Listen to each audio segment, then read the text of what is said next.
नमस्कार साथियों, मैं सूरज लाल संत कबीर विद्यापीठ के इस ऑफिशियल यूट्यूब चैनल पर आप सभी समस्त छात्र एवं छात्राओं का हार्दिक स्वागत करता हूं।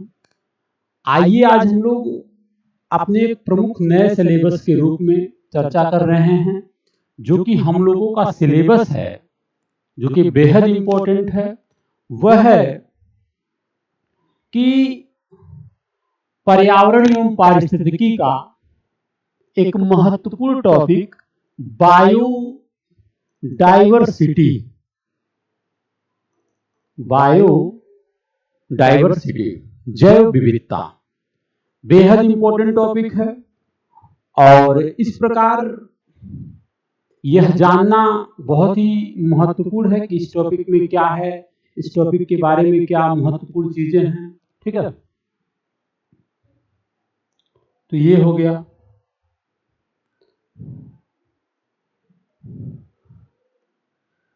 ये आप देख रहे हैं बहुत सारे जीव जंतु, प्लांट्स, एनिमल्स, यही डाइवर्सिटी है, यही क्या है, विविधता है। अब एक प्रत्येक जीव, ये जो है प्रत्येक जीव जो है, जो पर्यावरण में है, यानी एक इन्वायरमेंट में है, एक इकोसिस्टम में है, पारिस्थितिकी तंत्र में है, तो इन जीवों की जो विविधता है उसी को हम बायोडायवर्सिटी कहते हैं। ठीक है, चाहे वह स्थलीय हो चाहे जलीय तंत्र हो। तो इस प्रकार जैव विविधता एक व्यापक अवधारणा है। अब आइए थोड़ा सा वैज्ञानिक भाषा में क्या चीजें हैं उसे समझने का प्रयास करते हैं।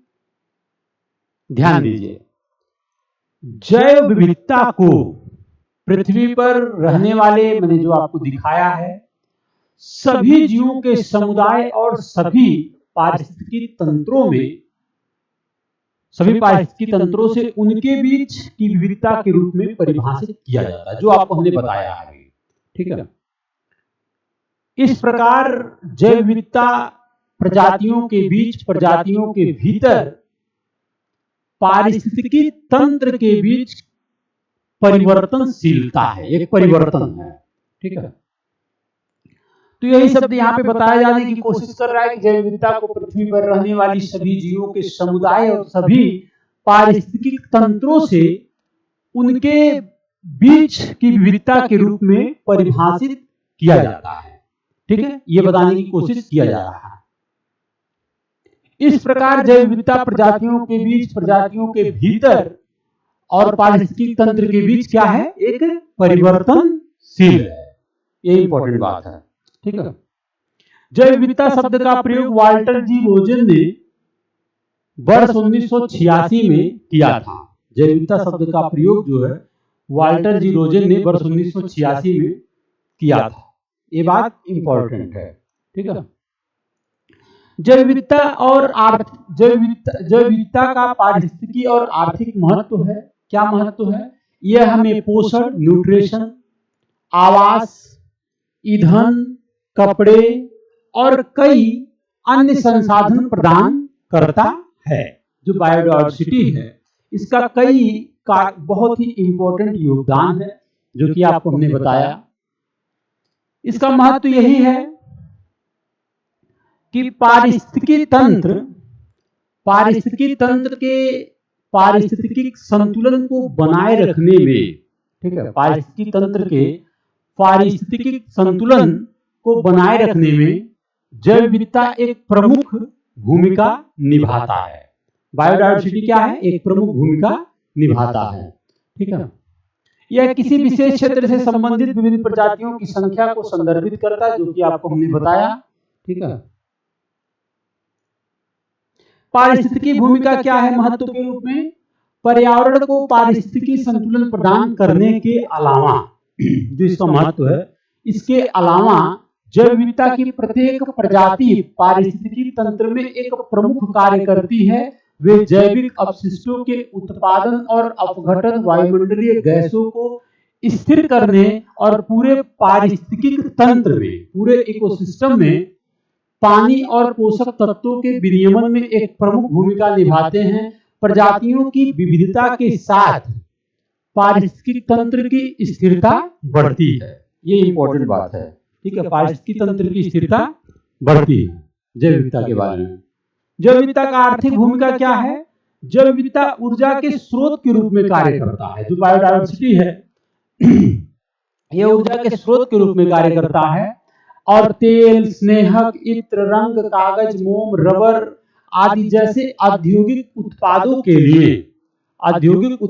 लिए कच्चा माल उपलब्ध कराने में प्रमुख भूमिका निभाता है बायोडायवर्सिटी, ठीक है।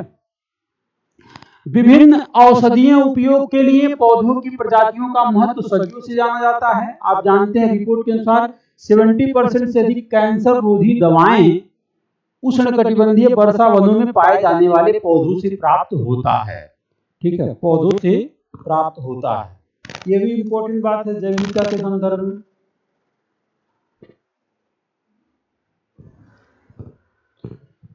जैव विविधता के संदर्भ में यह भी इंपॉर्टेंट बात है, ठीक है। नेक्स्ट क्या है? जैव विविधता की वैज्ञानिक महत्व क्या है, इसे भी जान लेते हैं। महत्व देखिए, पारिस्थितिक तंत्र की प्रत्येक प्रजाति, इकोसिस्टम की प्रत्येक प्रजाति इस बात के पर्याप्त साक्ष्य उपलब्ध कराने में योगदान देता है कि इस ग्रह पर जीवन किस प्रकार विकसित हुआ तथा पारिस्थितिक तंत्र की स्थिरता बनाए रखने में प्रत्येक प्रजाति की क्या भूमिका है, ठीक है। इसके लिए भी इंपॉर्टेंट है। अच्छा, ये तो महत्व हो गया। अब हम लोग बात करते हैं बायोडायवर्सिटी के प्रकार। अब हम लोग बात करते हैं बायोडायवर्सिटी के प्रकार, ठीक है। टाइप्स ऑफ बायोडायवर्सिटी, ठीक है। पहला है कि आनुवांशिक विविधता, ठीक है, जेनेटिक, फिर प्रजाति विविधता, फिर पारिस्थितिक तंत्र विविधता, ठीक है। आनुवांशिक विविधता क्या है? आनुवांशिक विविधता क्या कहता है, समझने का प्रयास करिए कि किसी विशेष प्रजाति का प्रत्येक व्यक्ति अपने आनुवांशिक मेकअप में एक दूसरे से भिन्न होता है। ये बात आप जानते हैं, ठीक है। जैसे इंसान की प्रजाति है तो आप देखेंगे प्रत्येक इंसान का एक अलग अलग संरचना, अलग अलग नेचर, अलग अलग सिद्धांत होता है।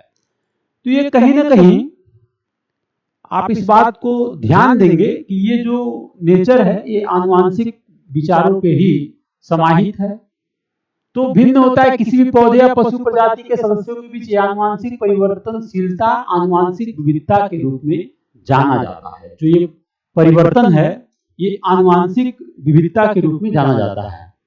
जब दो व्यक्ति निकट से संबंधित होते हैं तो वे अधिक आनुवांशिक जानकारी साझा करते हैं और इसलिए अधिक समान होते हैं, ठीक है। दूसरा है प्रजातीय विविधता। प्रजातीय विविधता क्या है? प्रजातीय विविधता आप देखेंगे कि प्रजातीय विविधता को किसी विशेष क्षेत्र या आवास के भीतर प्रजातियों की विविधता के रूप में परिभाषित किया जा सकता है, ठीक है। प्रजातीय विविधता क्या है? प्रजातीय विविधता जो है किसी विशेष क्षेत्र या आवास के भीतर प्रजातियों की विविधता के रूप में परिभाषित किया जाता है। इस प्रकार की विविधता प्राकृतिक पारिस्थितिक तंत्र और कृषि पारिस्थितिक तंत्र दोनों में पाई जाती है, जो प्रजातीय विविधता है। प्रजातीय विविधता का मतलब क्या है कि किसी विशेष क्षेत्र या आवास के भीतर जो है, मान लीजिए एक हैबिटेट 1 है, एक हैबिटेट 2 है, ठीक है। तो यहाँ जो प्रजातियों की विविधता पाया जाता है उसे हम प्रजातीय विविधता। यहाँ मान लीजिए किसी और प्रजाति के जंतु रह रहे हैं या प्लांट्स रह रहे हैं, यहाँ पे किसी अन्य प्रजाति के रहते हैं, इसी को जो विविधता होता है, ठीक है। तो इस प्रकार की विविधता प्राकृतिक और पारिस्थितिक तंत्र और कृषि पारिस्थितिक तंत्र दोनों में पाई जाती है। एग्रीकल्चर फील्ड में पाई जाता है, फिर जो नेचुरल इकोसिस्टम है वहां भी पाया जाता है, ठीक है, जो प्रजातियों का एक डायवर्सिटी है। इसके बाद आप देखेंगे, जैसे आप देखेंगे प्रजाति उष्णकटिबंधीय उत्तरी और दक्षिणी अमेरिका में 85,000 से अधिक फूलदार पौधे हैं, ठीक है। और उष्णकटिबंधीय और उपोष्णकटिबंधीय एशिया में 50,000 से अधिक फूलदार है। देखिए प्रजातीय विविधता है ना, यहाँ 85,000 से अधिक फूलदार पौधे हैं, यहाँ पे आपका 50,000 से अधिक फूलदार हैं। वहाँ उष्णकटिबंधीय उत्तरी और दक्षिणी अमेरिका में यहाँ उष्णकटिबंधीय और उपोष्ण कटिबंधीय एशिया की बात हो रहा है। तो एक कॉन्टिनेंट में भी प्रजाति विविधता है, यहाँ 50 या 50 से आ रहा है, ठीक है।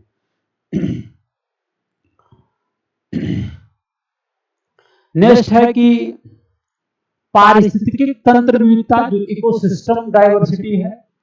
आप जानते हैं कि विभिन्न पारिस्थितिकी तंत्रों में जो डिफरेंट टाइप्स ऑफ इकोसिस्टम है, विभिन्न पारिस्थितिकी तंत्रों में बहुत विविधता है, जिनमें विशिष्ट प्रजातियां हैं। यह पारिस्थितिकी तंत्र अपने आवासों और अपनी प्रजातियों में अंतर के अनुसार एक दूसरे से भिन्न होता है। यह पारिस्थितिकी तंत्र विविधता की किसी विशिष्ट भौगोलिक क्षेत्र या देश या राज्य में पाई जा सकती है। किसी विशिष्ट भौगोलिक क्षेत्र, किसी विशिष्ट जो है देश, क्षेत्र, राज्य में पाई जाती है। इस प्रकार की विविधता में जैसे जंगल, घास के मैदान, रेगिस्तान और पहाड़ भी शामिल। आप देखेंगे पारिस्थितिकी तंत्र विविधता का मतलब क्या होता है। देखो, एक इकोसिस्टम है, अब मान लीजिए फॉरेस्ट है, तो फॉरेस्ट का जो इकोसिस्टम है वो कुछ अलग प्रकार का है।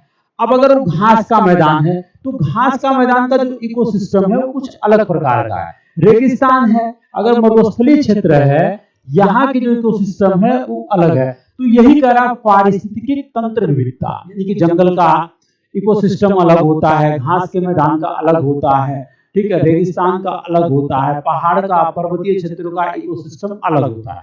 तो इस प्रकार किसी विशिष्ट भौगोलिक क्षेत्र में या किसी देश में, किसी राज्य में पाए जाने वाले विविधता को हम पारिस्थितिकी तंत्र विविधता के रूप में जानते हैं, ठीक है। अब एक इंपॉर्टेंट प्रश्न यहां और आ रहा है, ठीक है।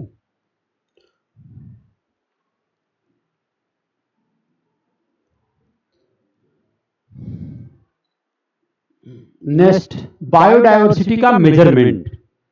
बायोडायवर्सिटी का मेजरमेंट क्या होता है? जैव विविधता का मापन, जैव विविधता का मापन, मेजरमेंट, ठीक है। तो इंपॉर्टेंट बात देखो क्या है,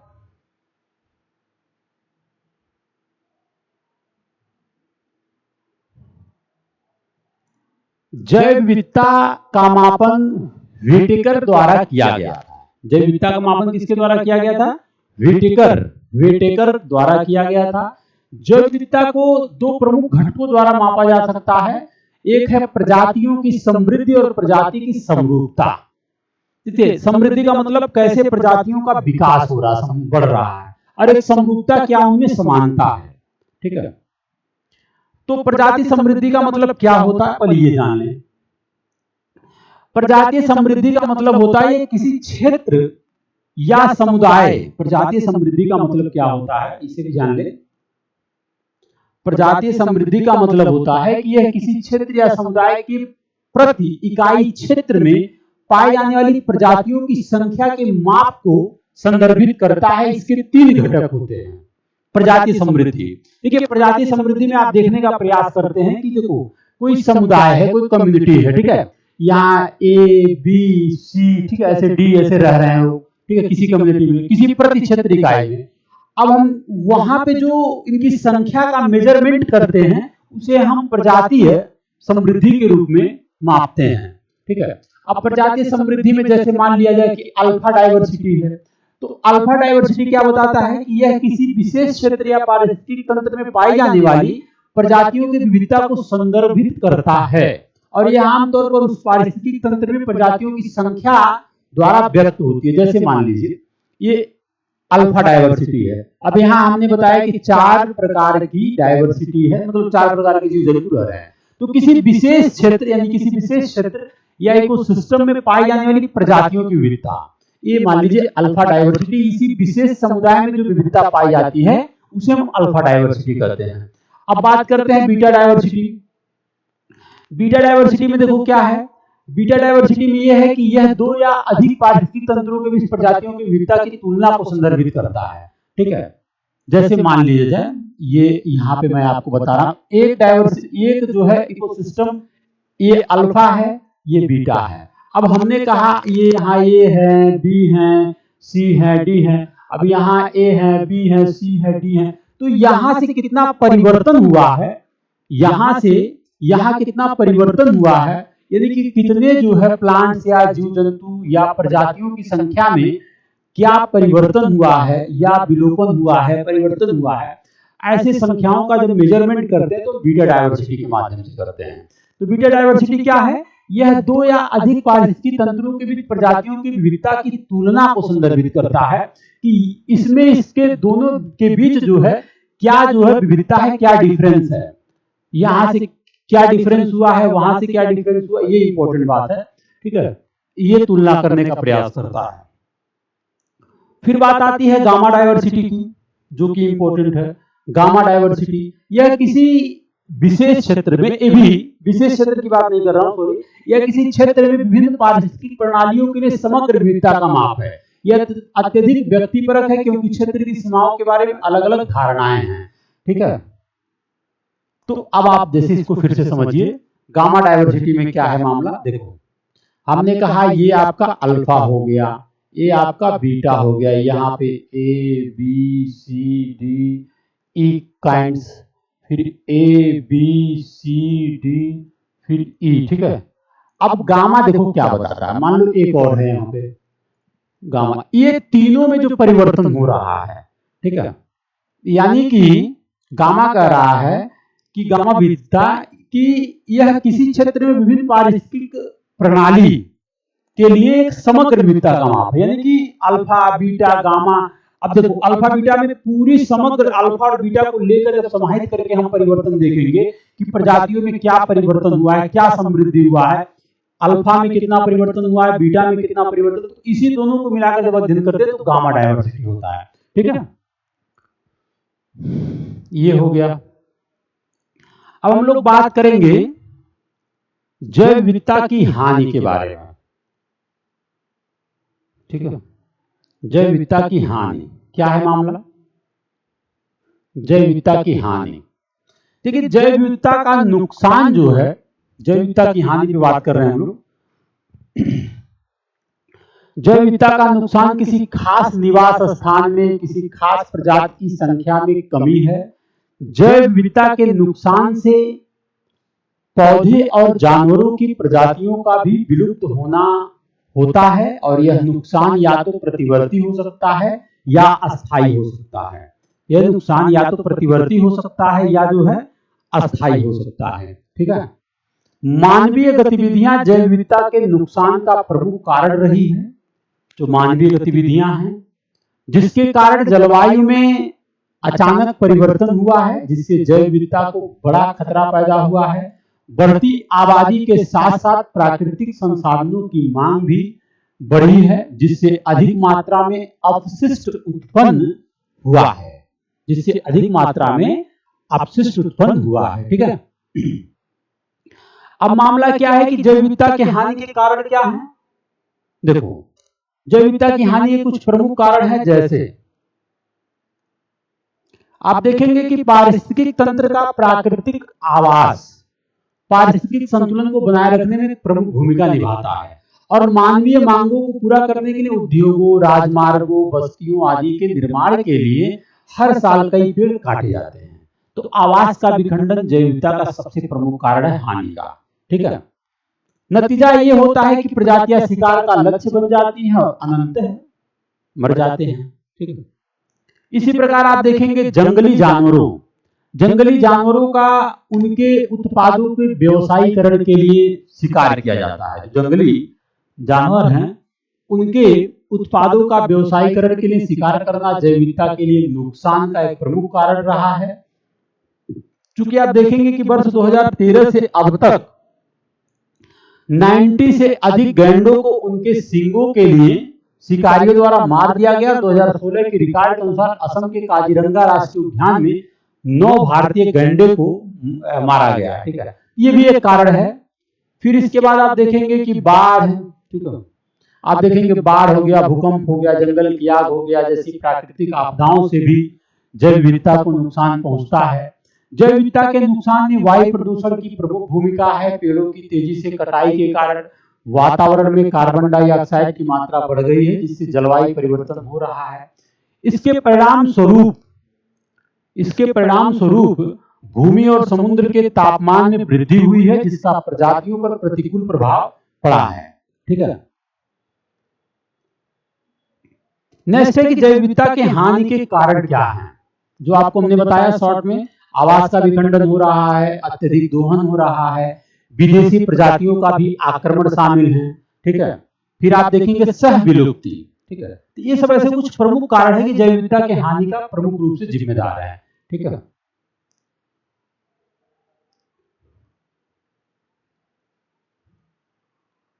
अब हम लोग बात कर रहे थे कि जैव विविधता को प्रभावित करने वाला कारक, जो बेहद इंपॉर्टेंट है, कि बायोडायवर्सिटी को किसी क्षेत्र में वह कौन से कारक हैं जो प्रभावित करते हैं। ठीक है। जैव विविधता को प्रभावित करने वाला कारक कौन कौन सा है, यह बेहद इंपॉर्टेंट है। ठीक है। तो आप देखेंगे कि सौर ताप का वितरण एवं वर्षा का वितरण, सौर ताप का जो सोलर सिस्टम है, इसका जो डिस्ट्रीब्यूशन है, जो वितरण है, एवं जो वर्षा का वितरण है, यह जो है प्रभावित करने वाला प्रमुख कारण है। मृदा की उत्पादन क्षमता, जो सॉइल है, इसकी जो उत्पादन क्षमता है, ठीक है, ये भी जो है, और भौम जलस्तर, ठीक है, भौम जलस्तर, ये भी कारण है। ठीक है। और आप जानते हैं कि उपरोक्त सभी कारक धरातल पर समान रूप से नहीं पाया जाता है, इसलिए जैव विविधता का भी जो कमी या अधिक या न्यूनता है, कमी है कि यहाँ डाइवर्सिटी ज्यादा है, यहाँ डाइवर्सिटी कम है, तो इसका भी एक कारण है कि चाहे सौर ताप का वितरण असमान है, मृदा की उत्पादन क्षमता, उच्चावचीय दशाएं असमान है, इसलिए बायोडाइवर्सिटी भी कई जगह असमान रूप से पाया जाता है। आप देखेंगे कि जब आप विषुवत रेखा से ध्रुवों की ओर जाएंगे, ठीक है, ध्रुवों की ओर जाएंगे, तो जैव विविधता में कमी आती है, जैव विविधता में कमी आती है। एक बार यूपीएससी ने प्रश्न बनाया था कि निम्न अक्षांशों, इसको हम निम्न अक्षांश बोलते हैं, निम्न अक्षांश इसलिए बोल रहे हैं कि ये लो प्रेशर का बेल्ट है विषुवत रेखा, ठीक है, और ये हाई प्रेशर का बेल्ट है। तो यहां से निम्न अक्षांशों से उच्च अक्षांशों में जाने पर बायोडायवर्सिटी में क्या होता है, कमी आती है। ये बात आपको नोट करना है। ठीक है। इस आधार पे बात यह किया जाता है कि जो सर्वाधिक जैव विविधता वाला क्षेत्र है, सर्वाधिक जैव विविधता वाला जो क्षेत्र होता है, आप देखेंगे कि विषुवतीय वर्षा वन, ठीक है, विषुवतीय वर्षा वन एवं प्रवाल भित्ति तंत्र एवं ऐसे भूमि क्षेत्र हैं जहां पे जो वर्षावन है, उष्णकटिबंधीय वर्षावन है, विषुवतीय वर्षावन है, ठीक है, जहां पे निम्न क्षेत्र होता है, लो प्रेशर का फील्ड होता है, वहां पे बायोडायवर्सिटी अधिक होता है। ठीक है। और वही आप देखेंगे कि जो है उच्च अक्षांशों में बायोडायवर्सिटी ज्यादा होता है। ये बात महत्वपूर्ण है। ठीक है। इसके बाद हम लोग बात करेंगे जैव विविधता हॉट स्पॉट, हॉट स्पॉट,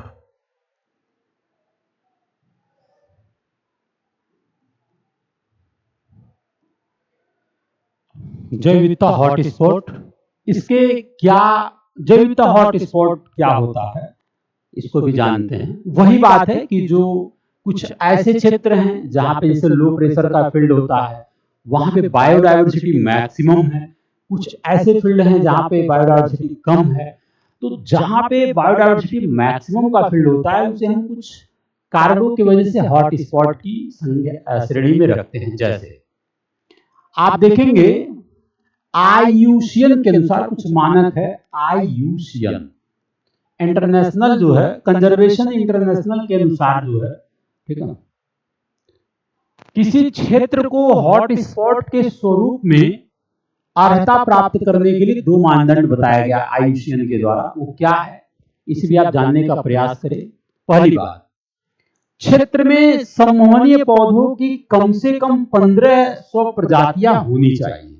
बहुत इंपॉर्टेंट बात, क्षेत्र में समूहनीय पौधों की कम से कम 1500 प्रजातियां होनी चाहिए, अर्थात इसमें उच्च स्तर की स्थानिकता होनी चाहिए। ठीक है, कम से कम 1500 प्रजातियों की संख्या। दूसरी बात,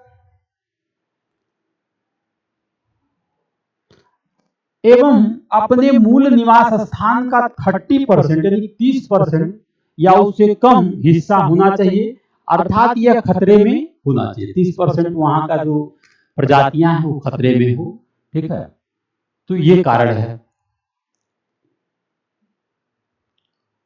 अब भारत में जो प्रमुख क्षेत्र है, जैसे आप देखेंगे कि हिमालय का एरिया है, फिर आप देखेंगे कि इंडियन भारत का वर्मा क्षेत्र जो म्यांमार का क्षेत्र है, ठीक है, भारत वर्मा क्षेत्र, पश्चिमी घाट है, सुंडालैंड है, ठीक है, ये क्या है, ये जो है हॉट स्पॉट के अंतर्गत आता है।